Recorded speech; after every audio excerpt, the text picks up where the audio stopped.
మీ పిల్లల భవిష్యత్తును దిశానిర్దేశం చేసే విద్యా మహోత్సవ్ డ్రీమ్9 మీడియా ఆధ్వర్యంలో ఈ ఫిబ్రవరి 1న మన ఖమ్మంలో జరగనుంది. Welcome to iDream media. So జనరల్గా కిడ్నీ ఇష్యూస్ చాలా మందిని ఇబ్బంది పెడుతుంటాయి. కిడ్నీల విషయంలో ఏంటంటే కిడ్నీలు పూర్తిగా పాడైపోయేంత వరకు తెలియదని చెప్తూ ఉంటారు. ఎందుకు? సో కిడ్నీలు పాడైపోయే ముందు మనకి ఎలాంటి లక్షణాలు కనిపిస్తాయి, ఏ లక్షణాలు కనిపిస్తే మనం వెంటనే డాక్టర్ని సంప్రదించాల్సి ఉంటుంది. అంతేకాకుండా జనరల్గా యూరిన్ ఇన్ఫెక్షన్స్ కూడా కిడ్నీ పాడవడానికి కారణం అవుతాయా? సో ఎంత క్వాంటిటీ ఆఫ్ వాటర్ అనేది మనం తీసుకుంటే కిడ్నీలు హెల్తీగా ఉంటాయి? పూర్తి వివరాలు తెలుసుకుందాం. మనతో పాటు ప్రముఖ nephrologist and kidney transplant specialist doctor Vikrant Reddy ఉన్నారు. డాక్టర్ గారు నమస్తే అండి. నమస్తే అండి. డాక్టర్ గారు, జనరల్ గా కిడ్నీలు పాడైపోయేంత వరకు తెలియదు అంటారు, ఎందుకు? యూజువల్గా ఏంటంటే కిడ్నీ డిసీజ్ అనేది మనకు అన్లెస్ అండ్ అంటిల్ టెస్ట్లు చేసుకుంటే తప్ప తెలియదు మనకి. ఇప్పుడు చాలా వరకు ఇప్పుడు ఫీవర్ వస్తుంది, మలేరియా లాంటి, చలి జ్వరం వస్తుంది, కోవిడ్ లాంటివి ఉంటే దగ్గు, ఆయాసము ఇట్లా వస్తాయి. సో ఇలాంటి కొన్ని చాలా వరకు డిసీజెస్కి లక్షణాలు ఉంటాయి. బట్ వేరే కిడ్నీ డిసీజ్కి అలాంటి లక్షణాలు ఏవి ఉండవు. అంటే మనిషిని చూసి మనం క్లినికల్గా ఇతనికి కిడ్నీ ప్రాబ్లం ఉందని చెప్పడం కష్టం. అన్లెస్ అండ్ అంటిల్ వాళ్ళు లేట్ స్టేజెస్, అంటే last stages complete kidney failure అయింది అనుకోండి, అప్పుడు ఏంటంటే వాపులు రావడము, అనీమియా ఉండడం, అంటే హిమోగ్లోబిన్ తక్కువ ఉండడం, చేతులు తెల్లగా అవడము, నెయిల్స్ దగ్గర చూస్తాం కదా అనీమియా అని, రక్తం అది తక్కువ ఉండడము. సో అలాంటి లక్షణాలు మనం లాస్ట్ స్టేజెస్లో కనిపిస్తాయి. సో మీరు అడిగినట్టుగా ఇనీషియల్ స్టేజెస్లో గుర్తుపట్టడం చాలా కష్టం, అన్లెస్ అండ్ అంటిల్ మనము బ్లడ్ ఎగ్జామినేషన్ కానీ, బ్లడ్లో యూరియా క్రియాటినిన్ అని ఉంటుంది, యూరిన్ ఎగ్జామినేషన్, యూరిన్లో బ్లడ్ రావడం కానీ, కొంతమందికి యూరిన్ ఎర్రగా రావడం కానీ, యూరిన్లో బబుల్స్ బాగా వస్తుంటాయి, అంటే ఫ్రాదింగ్ అని అంటాం, నురుగు అంటాం. అలాంటి ఏమైనా వచ్చినప్పుడు మనం వాటిని నెగ్లెక్ట్ చేయకుండా టెస్టింగ్ చేసుకున్నట్లయితే, అంటే సింపుల్ యూరిన్ ఎగ్జామినేషన్లో యూరిన్ ప్రోటీన్ ఒకటి, యూరిన్లో ఏమైనా బ్లడ్ ఉందా ఒకటి, సో ఇలాంటి టెస్ట్లు చేసుకున్నట్లయితే మనకి ఏదైనా ప్రాబ్లం ఉందా లేదా, కిడ్నీస్ బాగా పనిచేస్తున్నాయా లేదా అని తెలుస్తుంది. సో నార్మల్ వాళ్ళకి ఏంటంటే బ్లడ్లో యూరియా క్రియాటిన్ నార్మల్గా ఉండాలి, యూరిన్ ఎగ్జామినేషన్ చేస్తే కూడా నార్మల్గా ఉండాలి. అబ్నార్మల్గా ఉన్న వాళ్ళకి దీంట్లో ప్రోటీన్ పోవడం కానీ, బ్లడ్ పోవడం కానీ, రక్త కణాలు పోవడం కానీ అట్లాంటివి కనిపించినప్పుడు మనం వాటిని నెగ్లెక్ట్ చేయకుండా, మనిషి చూస్తే బాగానే ఉంటాడు బట్ ఎలాంటి నెగ్లెక్ట్ చేయకుండా ఉండాలన్నమాట. సో ఇవి ఒకటి most important. Other most important, చాలా మంది నెగ్లెక్ట్ చేసేది ఏంటంటే బీపీ యూజువల్గా 30 years 40 years హెల్త్ చెకప్ చేసుకుంటూ ఉంటారు వాళ్ళ ఆఫీస్లో కానీ, హెల్త్ చెకప్స్లో కొంతమందికి ఎక్కువ ఉంటుంది బీపీ.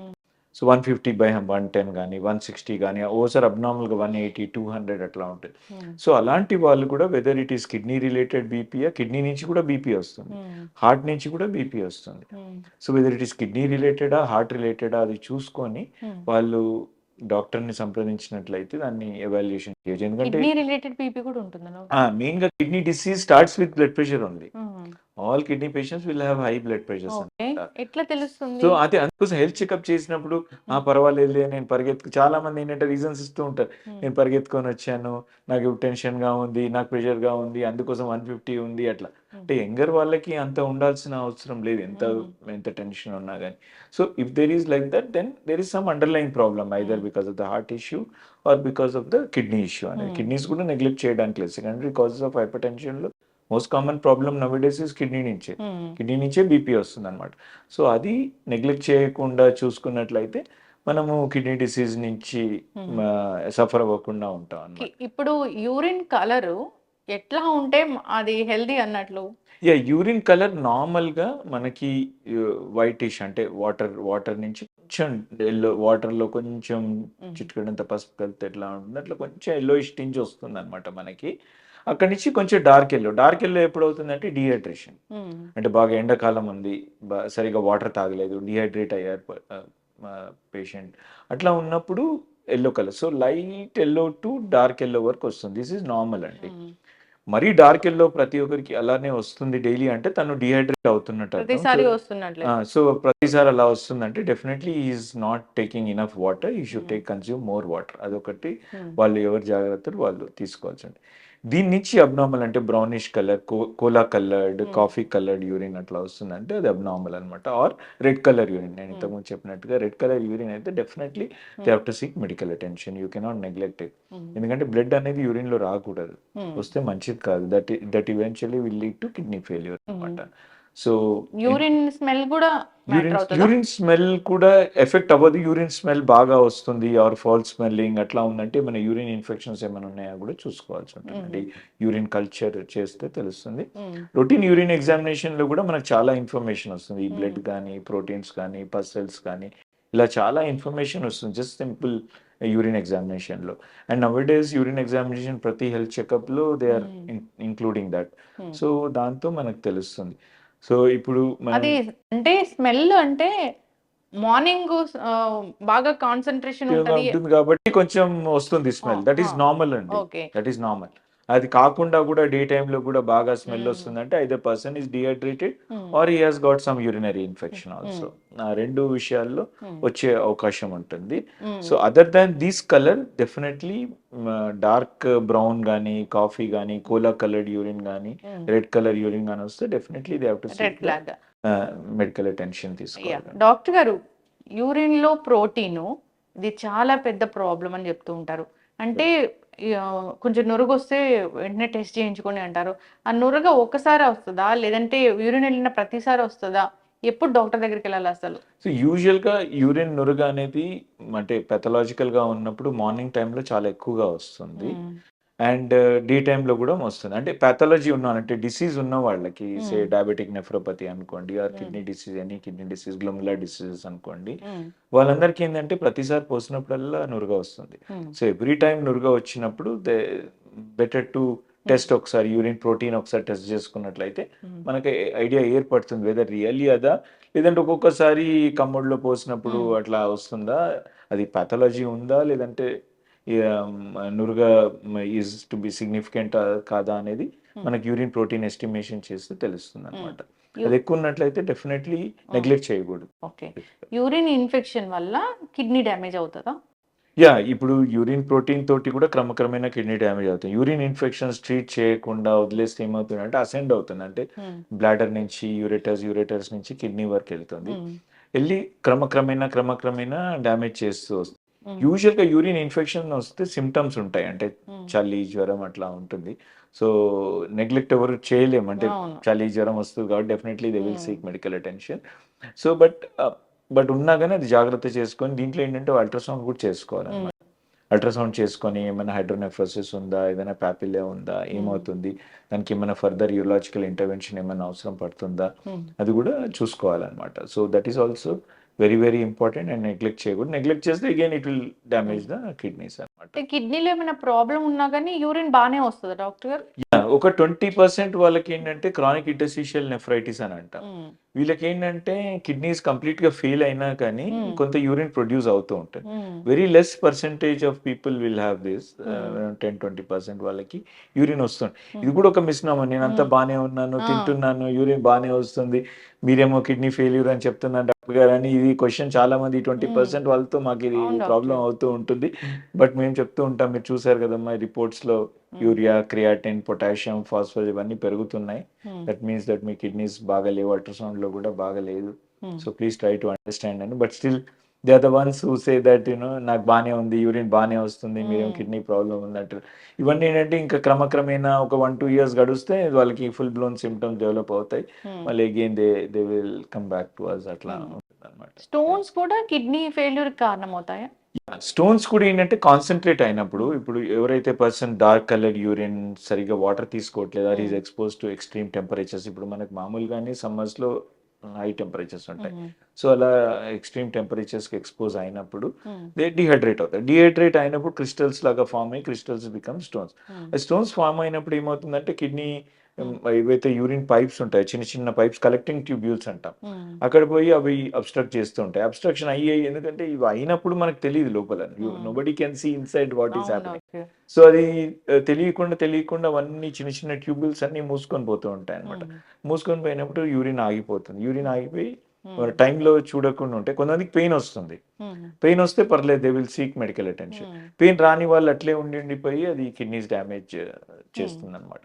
ఆర్ మల్టిపుల్ ఇంటర్వెన్షన్ చేసినప్పుడల్లా కొంత డ్యామేజ్ అవ్వడము, షాక్ వేవ్, లిథోట్రిప్సీ, దాంతో కూడా కొంత కిడ్నీస్ మీద ఎఫెక్ట్ పడడం. సో ఇవన్నీ లాంగ్ రన్ లో ఎఫెక్ట్ అవుతాయి. అంటే ఈ ఒక 20 ఇయర్స్ వాళ్ళ నుంచి 20-30 ఇయర్స్ వాళ్ళ కిడ్నీ అట్లా ఉన్నాయంటే వాళ్ళు 50-60 ఇయర్స్ చేరే వరకు కొంత కిడ్నీ డ్యామేజ్ ఏర్పడే అవకాశం ఉంటుంది.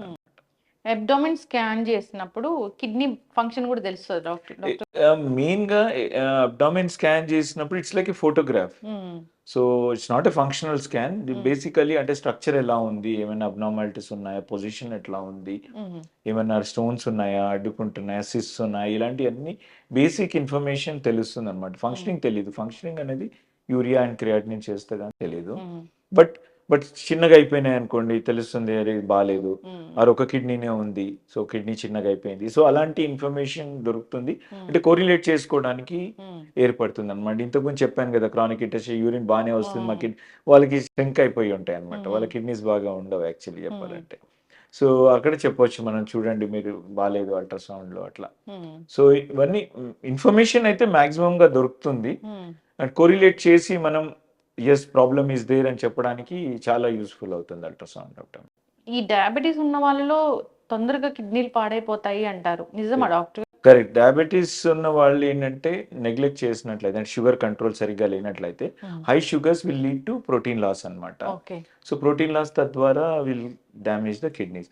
సో యూజువల్గా ఏంటంటే 8 to 10 ఇయర్స్ డయాబెటీస్ ఉన్న వాళ్ళకి, 8 to 10 ఇయర్స్ పైన డయాబెటీస్ ఉన్న వాళ్ళకి స్లోగా ఈ డ్యామేజ్ అనేది స్టార్ట్ అవుతూ ఉంటుంది అనమాట. సో వాళ్ళది షుగర్ కంట్రోల్ HbA1c అంటాం, 3 months షుగర్స్, యావరేజ్ షుగర్స్ 7 ప్రాంతంలో కానీ 7 బిలో కానీ మెయింటైన్ చేసినట్లయితే ఇలాంటి వాళ్ళకి డ్యామేజ్ అవ్వకుండా ఉంటుంది. Or above 7, most of the time 10, 12, 9 అట్లా మెయింటైన్ అవుతూ ఉంటారు. సో వాళ్ళకి ఏమవుతుందంటే డెఫినెట్గా డ్యామేజ్ అయ్యి కిడ్నీ ఫెయిల్యూర్కి దారితీసే అవకాశం ఉంటుంది. So and most commonest cause మన కంట్రీలో ఈజ్ డయాబెటిక్ కిడ్నీ డిసీజ్ ఉంది. ఎక్కువ డయాబెటీస్ కిడ్నీ డిసీజే ఉంది. సో మిగతా కిడ్నీ డిసీజెస్తో పోలిస్తే డయాబెటిక్ కిడ్నీ డిసీజ్ ఎక్కువ ఉంది. సో డెఫినెట్గా వాళ్ళు కంట్రోల్ లేకపోయినట్లయితే డ్యామేజ్ అయ్యే ఛాన్సెస్ ఎక్కువగా ఉన్నాయి. ఎన్నాళ్ళకి ఒకసారి టెస్ట్ చేయించుకోవాలి వీళ్ళు? అట్లీస్ట్ వన్స్ ఇన్ 3 months అన్నా చేసుకోవాల్సి ఉంటుంది. నేను చెప్పినట్టుగా creatinine, urea, urine examination, urine protein, eye checkups ఇవన్నీ every 3 months, eye checkups every year, urine and blood test అయితే ఎవ్రీ 3 months. ఒకసారి ట్రెండ్ చూస్తాం, బాగానే ఉంది అంటే 6 monthsకి ఒకసారి ఇనిషియల్గా కూడా చేసుకోవచ్చు. బట్ సికేడి ప్రోగ్రెస్ అవుతుంది, సికేడి స్టేజ్ 3 తర్వాత వస్తున్నారంటే వాళ్ళు ఎవ్రీ 3 monthsకి ఒకసారి చెక్ చేసుకోవడం better, so that we can prevent. A disease అయినా ప్రోగ్రెస్ అవుతుంది, కానీ ఏంటంటే చెక్ చేసుకోవడం వల్ల 2-3 yearsలో జరిగేది మనం 4-5 years వరకు ఆపుకోవడానికి, ఆర్ ఇంకా ఎక్కువ కూడా పర్సన్ జాగ్రత్తగా ఉంటే ఇంకెక్కువ కూడా మనం ప్రొలాంగ్ చేసే అవకాశం ఉంటుంది. లేదంటే వీళ్ళు తొందరగా డయాలసిస్ స్టేజ్కి వస్తారు. డయాలసిస్ స్టేజ్కి వస్తే no patient wants dialysis, no family wants dialysis. అది ఎకనామిక్ బర్డెన్ అవుతుంది, వాళ్ళకి ఎకనామికల్లీ కూడా బర్డెన్ అవుతుంది. సో మనం ఈ డిసీజ్ని ప్రివెంట్ చేసుకోవడమే better rather than getting that disease. So అలా అన్నమాట. అంటే ఇప్పుడు మీరు చెప్పిన మెడికల్ టెస్టులు కాకుండా ఫిజికల్గా చూస్తే, ఒక మనిషిని చూస్తే ఈ లక్షణాలు కనిపిస్తున్నాయి, మీకు కిడ్నీ ఇష్యూ ఉంది అని చెప్పడానికి అట్లాంటి ఏం కనపడవా డాక్టర్? కష్టం. అంటే డయాబెటీస్ ఉన్న వాళ్ళకైతే రెటీనా ఒకటి చెక్ చేసుకోవాలంటే, చూపు ఏదన్నా తేడా వస్తుంది అంటే హై బీపీ వల్ల కానీ డయాబెటీస్ వల్ల కానీ కూడా చూపు ఎఫెక్ట్ అవుతుంది. సో అలాంటి వాళ్ళు కొంచెం చూపు ఎఫెక్ట్ అవుతుంది అంటే కూడా కొంచెం జాగ్రత్తగా ఉండడం better. Second thing is urine protein ఒకటి జాగ్రత్తగా ఉండి.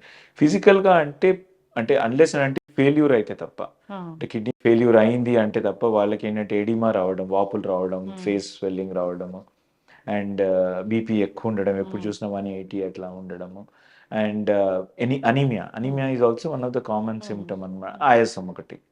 సో దీస్ ఆర్ ద ఆయాసం కూడా వస్తుంది. ఇవన్నీ లాస్ట్ స్టేజెస్ లో వస్తాయి. ఇనిషియల్ స్టేజెస్ లో సికేడి స్టేజ్ 3 వరకు గుర్తుపట్టడం కష్టం. Only blood and urine examination తోటి గుర్తుపట్టగలం. ఆయాసం ఎందుకు వస్తుంది? ఆయాసం బికాస్ ఆఫ్ వాపు ఉండడం వల్ల వాటర్ ఎక్కువ చేరి వెయిట్ పెరగడము, తర్వాత లంగ్స్ లో వాటర్ చేరడము, ఇవన్నీ వచ్చినప్పుడు ఆయాసం వస్తుంది. అవి లేట్ స్టేజెస్ లో వస్తాయి అన్నమాట. మీరు ఒక పెద్ద డాక్టరు, అంటే ఏదైనా ఒక కిడ్నీ పేషెంట్ ఇక్కడికి వచ్చారంటే మాక్సిమం అది క్యూర్ అయి వెళ్తారు అనేంత పెద్ద పేరు ఉంది. డాక్టర్ గారు, వాటర్ తీసుకునే విషయంలో మేము ఏం తప్పులు చేయడం వల్ల ఈ కిడ్నీ ఫెయిల్ అవుతుంది, ఏం జాగ్రత్తలు తీసుకోవాలి? సో వాటర్ కాన్సెప్ట్ అనేది చాలా డిఫరెంట్గా ఉంటుంది. అంటే కిడ్నీ డిసీజ్లో ఏంటంటే ఇనీషియల్‌గా కిడ్నీస్ పాడవకుండా ఉండాలి. హెల్తీ ఇండివిడ్యుయల్స్ అంటే నార్మల్ హ్మ్. ఇండివిడ్యుయల్స్ గురించి మాట్లాడదాం మనం. అంటే పేషెంట్స్ కాకుండా. హ్మ్. సో, నార్మల్ ఇండివిడ్యుయల్స్ ఏంటంటే అట్‌లీస్ట్ మినిమమ్ 3 లీటర్స్ వరకన్నా డైలీ రిక్వైర్మెంట్ ఉంటుంది మనకి. హ్మ్. సో, 3 లీటర్స్ వరకు తీసుకోవాలి. సమ్మర్స్‌లో అయితే ఒక 500 టు 1 లీటర్ ఎక్స్‌ట్రా పెట్టుకోవాల్సి ఉంటుంది. Basic minimum requirement for any living individual is 2.5 to 3 litres minimum తీసుకోవాలి. అంటే తీసుకోకపోయినట్లయితే ప్రాబ్లమ్స్ అంటే కిడ్నీ హ్మ్. ప్రాబ్లమ్స్ మనం చూసినట్టుగా స్టోన్స్ కానివ్వండి, డీహైడ్రేషన్‌తో యూరియా పెరగడం, ఇవన్నీ వచ్చే అవకాశం ఉంటాయి. But coming to diseases like heart disease గానీ, కిడ్నీ డిసీజ్ గానీ ఏంటంటే వీటి యొక్క తత్వం ఏంటి అంటే ఫెయిల్యూర్ స్టేజ్‌కి వెళ్తున్నప్పుడు సాల్ట్ అండ్ వాటర్ రిటెన్షన్ చేసుకుంటాయి. హ్మ్. హార్ట్ ఫెయిల్యూర్‌లో కూడా అట్లాంటిదే, కిడ్నీ ఫెయిల్యూర్‌లో కూడా. ఇలాంటి స్టేజెస్‌లో చూసినట్లయితే మనము సాల్ట్ అండ్ వాటర్ లిమిట్ చేస్తాం. అంటే hmm. Usually salt around 3 grams per day hmm. And water around 1 litre per day. 1 litre per day అంతకంటే ఎక్కువ ఇవ్వకూడదు. సో, ఇవి లేట్ స్టేజెస్‌లో ఉంటాయి. హ్మ్. బిట్వీన్ స్టేజెస్ అంటే normal stage to failure stage మధ్యలో ఉంటారు. కొంతమంది సికేడీ ఉండి జస్ట్ స్టార్ట్ అయ్యి అట్లా ఉన్న వాళ్ళకి ఇండివిడ్యువలైజ్ చేస్తాం. అంటే హ్మ్. పర్సన్ టు పర్సన్‌కి ఎంత వాటర్ ఇవ్వాలి, ఎంత సాల్ట్ ఇంటేక్ ఇవ్వాలి, డైట్ ఎలా మెయింటైన్ చేయాలని ఇండివిడ్యువలైజ్ చేసి చెప్తాం అనమాట. హ్మ్. బట్ హార్ట్ ఫెయిల్యూర్ గానీ, కిడ్నీ ఫెయిల్యూర్ గానీ ఒకవేళ హ్మ్. ఆ స్టేజ్‌కి వచ్చినట్లయితే డెఫినిట్‌గా సాల్ట్ అండ్ వాటర్ రెస్ట్రిక్ట్ చేయాలన్నమాట. ఎక్కువ ఇస్తే ఆయాసం ఎక్కువ వచ్చే అవకాశం ఉంటుంది. హ్మ్. సాల్ట్ ఎందుకు డాక్టర్ అంత పెద్ద శత్రువు సాల్ట్ ఎందుకంటే salt tries to retain water. Already డిసీజెస్‌లో చెప్పాను కదా! Nature of these diseases heart disease or kidney disease they try to retain salt and water. Hmm. Already body is trying to conserve. Hmm. మనం ఇంకెక్కువ తీసుకుంటే ఇంకెక్కువ retain చేసి ఎక్కువ వాపులొస్తాయి. హ్మ్. ఓకే. సో, సాల్ట్ ఎక్కడైతే ఉంటుందో అక్కడ వాటర్ చేరుతూ ఉంటుందన్నమాట. సో, లంగ్స్‌లోకి రావడం, ఆయాసం అని ఇప్పుడు మనం అనుకున్నాం కదా! ఆయాసం వస్తే పేషెంట్ చాలా ఇబ్బంది ఫీల్ హ్మ్. అవుతారు. సో, ఆయాసం రాకుండా ఉండాలి అంటే సాల్ట్ రెస్ట్రిక్షన్ చేయాలి. Again salt increases thirst mechanism, salt increases BP also. హ్మ్. సో, సాల్ట్ అందుకోసం మనకు శత్రువులాగా అయిపోయింది. సో, హ్మ్. థర్స్టీ కూడా ఫీల్ అవుతుంది. ఇప్పుడు పేషెంట్ మనం చెప్తాం ఇట్స్ ఈజీ టు సే 1 లీటరే తీసుకోండి. ఎలా తీసుకోగలుగుతాడు? హ్మ్. సాల్ట్ ఎక్కువైపోతే he will feel thirsty. He will consume more water అట్లా. సో, అట్లనే అన్నీ కాదు లింక్ డాక్టర్ గారు. ఉన్నాయన్నమాట. అవును. అట్లనే కాదు డాక్టర్ గారు. ఆయనకి కిడ్నీ ప్రాబ్లమ్ వచ్చింది. మీరు కిడ్నీ కోసం 1 లీటర్ ఆఫ్ వాటర్ అన్నారు. హ్మ్. మరి మిగతా ఆర్గాన్స్ పరిస్థితి ఏంటి వాటర్ లేకపోతే? సో, ఆల్రెడీ వాళ్ళ శరీరంలో వాటర్ హ్మ్. ఉంటుందన్నమాట. They are already positive by around 3-5 litres దాకా ప్లస్ కొంతమంది 10 లీటర్స్ వరకు కూడా హ్మ్. ప్లస్ బ్యాలెన్స్‌లో మూవ్ అవుతూ ఉంటారు. Hmm. So, they are in excess water. Hmm. వాళ్ళకే మనము రెస్ట్రిక్ట్ చేయమని చెప్తాం. హ్మ్. నార్మల్ ఇండివిడ్యుయల్స్‌కి తీసుకోమని చెప్తాం. So, hmm. There is a little gap ah! Here. So, confuse అవ్వకూడదు మనం. నార్మల్ ఇండివిడ్యుయల్స్ మంచిగా తీసుకోవాలి 3-3.5 లీటర్స్ వరకు. హ్మ్. డిసీజ్ ఉన్నవాళ్ళు like heart disease, kidney disease that to end stage disease గురించి మాట్లాడుతాం. హ్మ్. మధ్యలో ఉన్న వాళ్ళకి ఇండివిడ్యువలైజ్ కొంతమందికి 2 లీటర్స్ చెప్తాం కదా! ఎక్కువ కాదు, తక్కువ కాదు. హ్మ్. మోతాదులో తీసుకోమని చెప్తాం. హ్మ్. అట్లా. కిడ్నీ వచ్చారు. కిడ్నీ ఫెయిల్ అయిందని తెలిసింది. అంటే 2 కిడ్నీలు పోయినట్లేనా? అంతే. హ్మ్. ఎప్పుడైనా మనం కిడ్నీ ఫెయిల్యూర్ గురించి మాట్లాడుతున్నామంటే it is always 2 kidneys. Hmm. So, it is never 1 single kidney. Kidney failure means 2 kidneys are not ఫంక్షనింగ్‌నే కిడ్నీ ఫెయిల్యూర్ అని అంటాం. అట్లా 2 కిడ్నీస్ ఫెయిల్ ఇంకా ఇంత టెక్నాలజీ వచ్చినా ఫెయిల్ యెస్. అయిపోతున్నాయా యెస్. Doctor yes. గారు? యెస్. ఇంత టెక్నాలజీ వచ్చినా గాని హ్మ్. డిసీజ్‌కి దేర్ ఈస్ నో అంటే బ్యారియర్స్ అవేర్‌నెస్ క్రియేట్ చేస్తారు. Yes. Yearly once check check చేసుకున్నా. చేసుకోమంటారు. అయినా గాని we are seeing patients with both the kidneys fail అయ్యి వచ్చిన వాళ్ళు ఉన్నారు. హ్మ్. యెస్.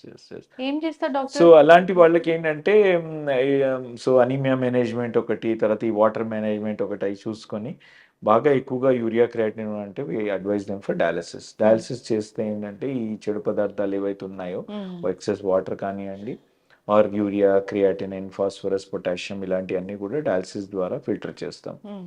సూటబుల్ ఇండివిడ్యువల్స్ ఉన్నారనుకోండి, యంగ్ ఇండివిడ్యువల్స్ సూటబుల్ మిగతా ప్రాబ్లమ్స్ ఏమీ లేవు. ఓన్లీ కిడ్నీ ప్రాబ్లమ్ అంటే వాళ్ళకి ఫిట్‌గా ఉన్నారంటే వాళ్ళకి ట్రాన్స్‌ప్లాంట్ కూడా అడ్వైస్ చేస్తాం. ట్రాన్స్‌ప్లాంట్ అంటే ఫ్యామిలీ వాళ్ళు ఎవరైనా డొనేట్ చేసినట్లయితే సేమ్ బ్లడ్ గ్రూప్ కలవాలి. హ్మ్. సో, డొనేట్ చేసినట్లయితే వాళ్ళకి న్యూ కిడ్నీ పెడతాం అనమాట. దాన్నే మనం ట్రాన్స్‌ప్లాంటేషన్ అని అంటాం. హ్మ్. సో, ఫెయిల్ అయిన వాళ్ళు డిప్రెషన్‌లోకెళ్ళకుండా ఎందుకంటే మేము సడెన్‌గా ఇప్పుడు మీరు హ్మ్. అడిగినట్టుగానే వాళ్ళు కూడా సార్ బానే ఉన్నాం గదా! మీరేమో కిడ్నీ ఫెయిల్యూర్ అంటున్నారు, డయాలిసిస్ అంటున్నారు, ట్రాన్స్‌ప్లాంట్ అంటున్నారు. ఇదంతా మాకు అర్థం కావట్లేదు. హ్మ్. సో, అలాంటి సిట్యుయేషన్ ఉంటుంది. సో, వి కౌన్సిల్ దెమ్. హ్మ్. సో, మన కోఆర్డినేటర్స్ ఉంటారు. ఇప్పుడు ట్రాన్స్‌ప్లాంట్ కోఆర్డినేటర్స్, డయాలిసిస్ కోఆర్డినేటర్స్ కూర్చొని వాళ్ళ కౌన్సెలింగ్ చేసి ఎడ్యుకేట్ చేస్తున్నట్టు ఇట్లా ఉంది మీది పరిస్థితి. హ్మ్. ఇలా ఉంటాయి. మీరు నెగ్లెక్ట్ చేస్తే ప్రాబ్లమ్స్ పెరుగుతాయి గానీ తగ్గవు. హ్మ్. చాలా మంది యాక్సెప్ట్ చేయరు. హ్మ్. సో, అవన్నీ వాళ్ళకి కౌన్సిల్ చేసి, వాళ్ళకి రిపోర్ట్స్ చూపిచ్చి, ఇట్లా ఉన్నాయని కౌన్సిల్ చేసి, then we have to prepare them for dialysis. Hmm. Then transplant counselling గూడా చేసి, ఫీజిబుల్ అయ్యి ఫిట్నెస్ ఉండి అంటే ఫిజికల్గా ఫిట్నెస్ ఉంటే అంటే హార్ట్ పరంగా లంగ్స్ పరంగా అనస్థీషియా పరంగా ఫిట్నెస్ ఉంటే అంటే ఇట్ టేక్స్ టైం అండి. ఇట్స్ నాట్ లైక్ వన్ డేలో ఇవన్నీ డిసైడ్ చేయం. అట్లీస్ట్ 1 to 2 months పడుతుంది. కొంతమంది అప్పటి 3 వరకు months వాళ్ళు డయాలసిస్ డయాలసిస్ మీద చేయించుకుంటూ ఉంటే ఫిట్నెస్ ఎవాల్యుయేట్ చేసి బాగానే ఉంటే then we proceed with transplantation అనమాట. వేరే వాళ్ళ కిడ్నీయే తీసుకోవాలి అంతే. ఫ్యామిలీ మెంబర్స్ వేరే వాళ్ళదంటే మనకి లా ప్రకారం ఇండియన్ ట్రాన్స్ప్లాంటేషన్ యాక్ట్ ప్రకారం only family members have to donate and same blood group కలవాలన్నమాట. సో అప్పుడే ఇద్దరు మంచిగానే ఉంటారు తర్వాత. తర్వాత వాళ్ళు సింగిల్ కిడ్నీ మీద ఉంటారు, వీళ్ళు కూడా సింగిల్ కిడ్నీ మీద ఉంటారు, మంచిగానే ఉంటారు. రిస్క్ ఏమి ఉండదు. రిస్క్ ఏమి ఉండదు. Yes yes. ఇప్పుడు వీళ్ళకి ఆల్రెడీ కిడ్నీ ఇష్యూ ఉంది కాబట్టి కిడ్నీ ట్రాన్స్ప్లాంటేషన్ అయింది. సో ఇప్పుడు మనం అనుకున్న అనీమియా మేనేజ్మెంట్ ఇవన్నీ కూడా రివర్స్ అవుతాయి, వాపులు ఉంటే తగ్గిపోతాయి. సో అన్ని కూడా ఒక స్టడీ స్టేట్ మెయింటైన్ అవుతుంది అనమాట. కానీ ఎప్పటికీ మందులు వాడుతూనే ఎప్పటికీ మందు life long they have to take medicine. This also we do counselling అనమాట. లైఫ్ లాంగ్ మందులు వాడితేనే చేంజ్, ఎందుకంటే మందులు వాడకపోతే కిడ్నీ మళ్ళీ ఫెయిల్ అవుతుంది. సో డయాబెటీస్ ఉన్న వాళ్ళు మళ్ళీ షుగర్ మెడిసిన్స్ కూడా కంటిన్యూ చేయాలి. It's not that kidney transplant చేస్తే డయాబెటీస్ పోదు. సో అది కూడా కంటిన్యూ అవుతుంది, మన ఏజ్ కంటిన్యూ అవుతుంది. Everything will be continued even after transplantation. చక్కగా చెప్పారు డాక్టర్ గారు. డాక్టర్ గారు, కిడ్నీ పెట్టాక మళ్ళీ ఎప్పుడైనా యూరిన్ ఇన్ఫెక్షన్స్ అంటే జనరల్గా యూరిన్ ఇన్ఫెక్షన్స్ యూరిన్ గురించి మాట్లాడితే ఒక హెల్దీ ఇండివిజువల్ ఎన్నిసార్లు యూరిన్ వెళ్తే అది నార్మల్ అన్నట్లు? యూజువల్గా నార్మల్గా అంటే మనం వాటర్ తాగే దాన్ని బట్టి మనకి యూరినేషన్ వస్తుంది. మనకు వాటర్ మనం ఎక్సెస్ కన్జ్యూమ్ చేసిన కొంతమంది 3-4 ఒకటేసారి 1 లీటర్ చాలా మంది అడుగుతూ ఉంటారు నన్ను, సార్ నేను మార్నింగ్ లేచి ఒక 1 లీటర్ నీళ్ళు తాగుతాను. సో 1 లీటర్ నీళ్ళు తాగితే 1 లీటర్ బాడీకి అవసరం ఉండవు కదా, అందులో ఒక 200 తీసుకుంటుంది, ఒక 2 అవర్స్లోనే మీకు ఒక 800 ml వస్తుంది. సో మా అడ్వైజ్ ఏంటంటే అట్లా ఒకటేసారి 1 లీటర్ తాగకూడదు. At least 1 or 2 glasses should be okay. అంటే 200 to 400 ml ఇస్ ఓకే. చాలా మందికి హాఫ్ లీటర్ అట్లా కావాలని తాగుతూ ఉంటారు. సో అట్లా అవాయిడ్ చేసుకొని డీటాక్స్ అవుతుందని. సో ఒక 2 గ్లాసెస్ అంటే 200 to 400 ml వరకు సరిపోతుంది అనమాట. సో అట్లా ఎక్సెస్ 1 లీటర్ తాగారనుకో డెఫినెట్గా యూరినేషన్ వస్తుంది. So almost 800 ml 700-800 ml urine pass చేయాల్సి వస్తుంది ఒక 1-2 అవర్స్లో. That is very common. So అట్లా కాకుండా మనం స్టేజ్ చేసుకున్నట్లయితే అది కరెక్ట్గా 3-4 అవర్స్కి ఒకసారి యూరిన్ పాస్ చేస్తాం అనమాట. నైట్ యూజువల్గా మనం యూరిన్ పాస్ చేయం, మీరు అందరు కూడా గమనించి ఉంటారు. నైట్ యూజువల్గా సో నైట్ 1 time వరకు యాక్సెప్ట్, అంటే సమ్మర్ సీజన్ కానీ ఒకసారి ఏసీలో పడుతున్నప్పుడు కానీ సమ్మర్ సీజన్ కానీ 1 time. సో ఎవరైనా ఎక్కువసార్లు నైట్ కూడా యూరిన్ చేస్తున్నారు like day time like 3 hours 4 hours ఒకసారి అంటే వాళ్ళు కూడా they have to seek medical attention అనమాట. డే టైం మనం వాటర్ తాగిన దాన్ని బట్టి యూరిన్ వస్తుంది, యూజువల్గా 3 hours ఒకసారి వస్తుంది. అదే కొంతమంది 1 hourకి ఒకసారి పోవడము 2 hours ఒకసారి పోవడం అట్లా ఉంటే ఒకసారి డాక్టర్ గారిని సంప్రదించి ఒక అల్ట్రాసౌండ్ చేసుకొని బ్లాడర్ ఫంక్షన్ ఎట్లా ఉంది, కిడ్నీ ఫంక్షన్ ఎట్లా ఉంది చూసుకోవచ్చు అనమాట. ఓకే.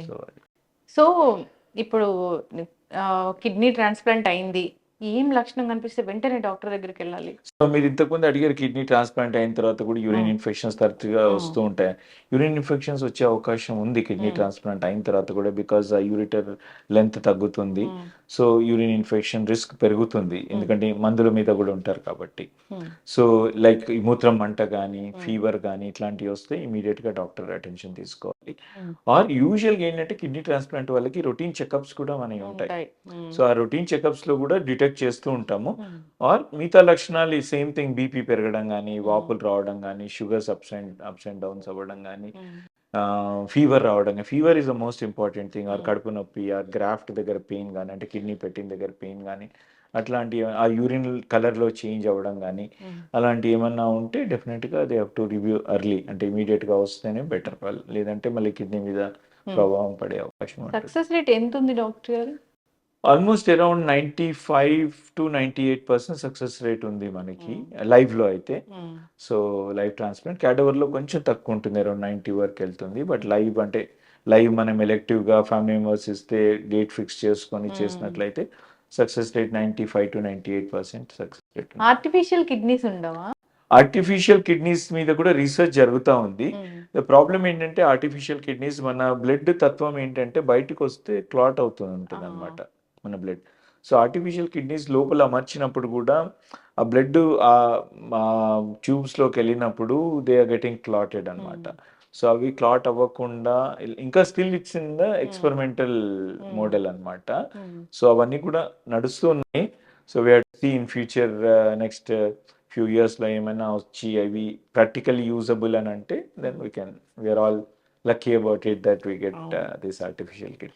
డాక్టర్ గారు నేను ఒక 2 టెస్టుల గురించి అంటే మీకోసం ఇంటర్వ్యూ కోసం ప్రిపేర్ అవుతుంటే టెస్టులు చదివాను. ఎంసీయూజీ అంటే ఏంటది?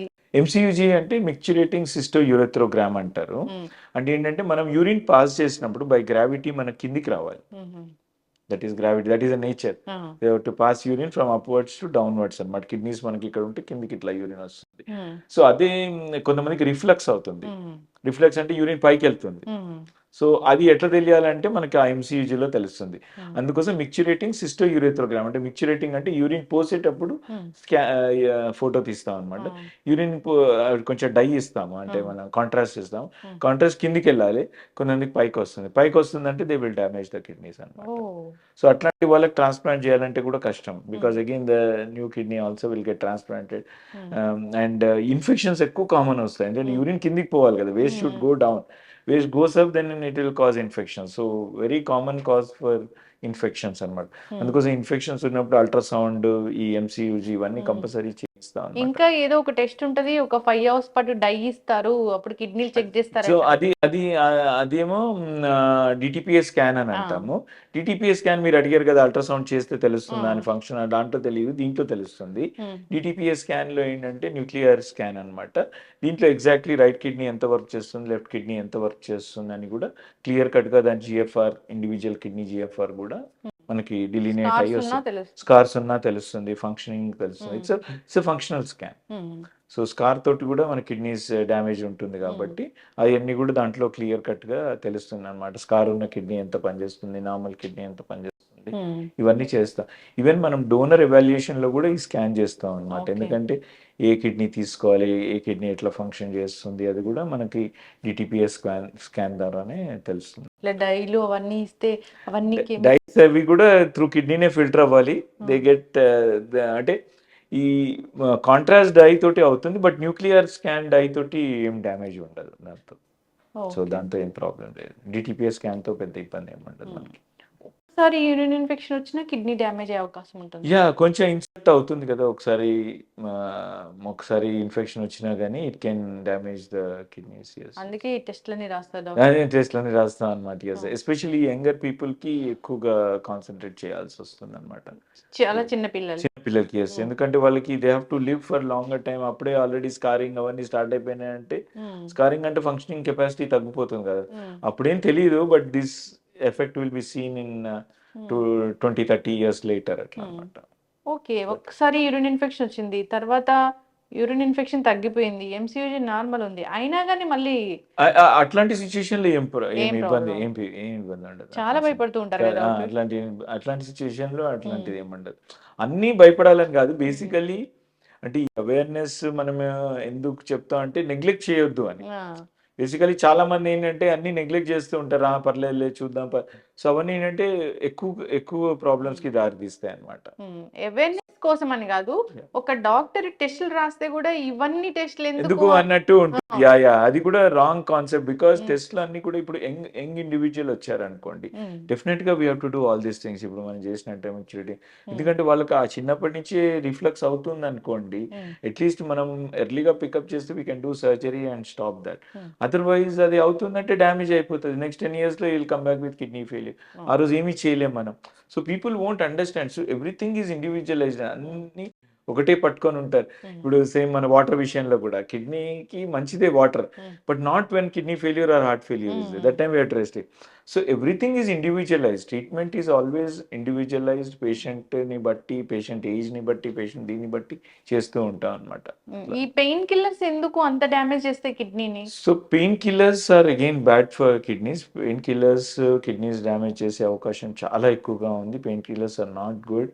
Not to use painkillers. ఎందుకంటే పెయిన్ కిల్లర్స్‌లో ఉన్న సబ్స్టెన్స్ ఏదైతే ఉందో హ్మ్. కిడ్నీ రక్తనాళాలన్నిటిని కూడా సన్నగా చేస్తుంది. అంటే వాసో కన్‌స్ట్రిక్షన్ అవుతుంది. హ్మ్. వాసో కన్‌స్ట్రిక్షన్ అయినప్పుడు వాటి పనితనం తగ్గిస్తుందనమాట. హ్మ్. సో కొంతమందికి ఈవెన్ 1 డోస్‌తో కూడా కిడ్నీస్ ఎఫెక్ట్ అవుతాయన్నమాట. ఓహ్! కొంతమంది ఏంటంటే క్రానిక్, ఇప్పుడు డయాబెటిస్ ఎట్లయితే క్రానిక్ డిసీజ్, హ్మ్. అట్లనే వీళ్ళు ఒక 7 ఇయర్స్, 8 ఇయర్స్, 5 ఇయర్స్ అలా రోజు నీ పెయిన్స్‌కో, బాడీ పెయిన్స్‌కో, బ్యాక్ పెయిన్స్‌కో వాడుతూ ఉంటారు. సో అలాంటి వాళ్ళకి హ్మ్. ఎక్కువ డ్యామేజ్ అయ్యే అవకాశం హ్మ్. ఉంటుందన్నమాట. అట్లా పెయిన్ కిల్లర్ వాడినా కిడ్నీ డ్యామేజ్ అవ్వకుండా వాడడం ఎట్లా మందులు? ఆ! లేదు అట్లా లేదండి. సో, హ్మ్. పెయిన్ కిల్లర్స్ వాడితే డ్యామేజ్ అయ్యే ఛాన్సెసే ఎక్కువున్నాయి. హ్మ్. సో, అలాంటప్పుడు సింపుల్ పెయిన్ కిల్లర్స్ అంటే paracetamol though it is less effective. హ్మ్. పారాసిటమాల్ లాంటి పెయిన్ కిల్లర్స్ అనేవి సేఫ్ అన్నమాట. అలాంటివి వాడుకోవచ్చు. సో, కోవిడ్ తర్వాత కోవిడ్‌లో బాగా స్టెరాయిడ్స్, స్టెరాయిడ్స్ యూజ్ ట్రీట్మెంట్స్ చేశారు. అదంతా అవును. అయిన తర్వాత కిడ్నీ ఇష్యూస్ ఏమైనా పెరిగినాయా డాక్టర్? యాహ్! కోవిడ్ తోటి కూడా because of high grade fever, dehydration, steroid use, హ్మ్. మల్టిపుల్ సెప్సిస్ ఇన్ఫెక్షన్స్ వల్ల హ్మ్. కిడ్నీస్ కూడా ఎఫెక్ట్ అయ్యి ఉన్నాయి. సో, చాలా మంది కోవిడ్ బారిన పడి హ్మ్. ఉన్న వాళ్ళకి సీకేడీ చూస్తూ ఉన్నాను. హ్మ్. బట్ తక్కువ పర్సెంటేజ్. హ్మ్. బట్ డెఫినెట్‌గా కొంత పర్సెంటేజ్ అయితే ఎఫెక్ట్ అయ్యి ఉన్నారు అప్పుడు ఉన్న హ్మ్. సిట్యుయేషన్‌లో. యెస్. ఉ ఉబ్బులు చెప్తారు గదా! కాళ్ళు ఉబ్బులు. అవును. ఫేస్ గూడా ఉబ్బుతుందా? అవును. అవును. ఇక్కడ గూడా ఫేస్ ఇక్కడ, ఆ! ఐలిడ్స్ కింద, హ్మ్. దెన్ ఫేస్, హ్మ్. కాళ్ళు ఇవన్నీ కూడా ఉబ్బుతాయి. కొంతమంది కడుపు. సో, హ్మ్. ఇవన్నీ కూడా స్వెల్లింగ్ వచ్చే అవకాశం హ్మ్. ఉంటుంది. యెస్. యెస్. పాదాల స్వెల్లింగ్ వచ్చినప్పుడు ఇట్లా నొక్కితే గుంట గుంటె పడుతది. పడుతుంది. ఆ! So, that is typical of kidney disease పేషెంట్స్‌కి అట్లా అవుతుందన్నమాట. హ్మ్. సో, జాగ్రత్తలు తీసుకోవాలి. జాగ్రత్త అలాంటివి ఉన్నప్పుడు డెఫినిట్‌గా డాక్టర్‌ని సంప్రదించడం బెటర్. యెస్. నెగ్లెక్ట్ చేయకుండా. చాలా చక్కటి ఇన్ఫర్మేషన్ డాక్టర్ గారు. మీరన్నట్లుగానే కిడ్నీ గురించి కిడ్నీ కాదు జనరల్ హెల్త్ గురించి యెస్. యెస్. జాగ్రత్తలు తీసుకోవాలి. జనరల్ జనరల్ హెల్త్ గురించి జాగ్రత్త తీసుకోవడం. యెస్. హ్మ్. యెస్. వాటర్ మంచిగా తీసుకోవాలి. వాటర్ మంచిగా తీసుకోవాలి. పెయిన్ హ్మ్. కిల్లర్స్ తీసుకోకూడదు. హ్మ్. నాన్ వెజిటేరియన్ డైట్ వాళ్ళు మోతాదులో తీసుకోవాలి. అంటే వారానికొకసారి అట్లా. మోర్ వెజిటేరియన్ డైట్, ఫ్రూట్స్ ఇలాంటి న్యాచురల్ ఫ్రూట్స్ తీసుకున్నట్లయితే హ్మ్. మనకు ఆరోగ్యం మంచిగా టైంకి తినడము, హ్మ్. వాటర్ తాగడము అలాంటివి చేసినట్లయితే మనకి కిడ్నీ డిసీజ్ అనే కాదు, ఏ డిసీజ్ నుంచి కూడా బారిన పడకుండా ఉంటాము. హ్మ్. ఎస్పెషల్లీ సిమ్టమ్స్ ఉన్నప్పుడైతే హ్మ్. నెగ్లెక్ట్ చేయకుండా ఉండాలి. ఇప్పుడు హై బీపీ కానియండి, యూరిన్ అబ్నార్మాలిటీస్ కానియండి, హ్మ్. ఇలాంటివి ఏమైనా ఉన్నప్పుడు డెఫినెట్‌గా మెడికల్ అటెన్షన్ తీసుకోవాల్సి హ్మ్. ఉంటుంది. కొన్ని కాంబినేషన్ ఆఫ్ ఫుడ్స్ కూడా అవాయిడ్ చేయాలా డాక్టర్ గారు? నిజమేనా అది? అంటే high salt, high fried items, high salt, high oil ఇట్లాంటివి అవాయిడ్ చేయడం బెటర్. అంతేగాని టొమాటో, పాలకూర అలాంటి ఏం ఏం చేయ అవసరం లేదండి. యాహ్! యాహ్! యాహ్! చక్కటి ఇన్ఫర్మేషన్ యాహ్! Doctor yeah! గారు. ఫాలో అవ్వాలని కోరుకుందాం. యెస్. ధన్యవాదాలు. థాంక్స్ అమ్మా. Thank you.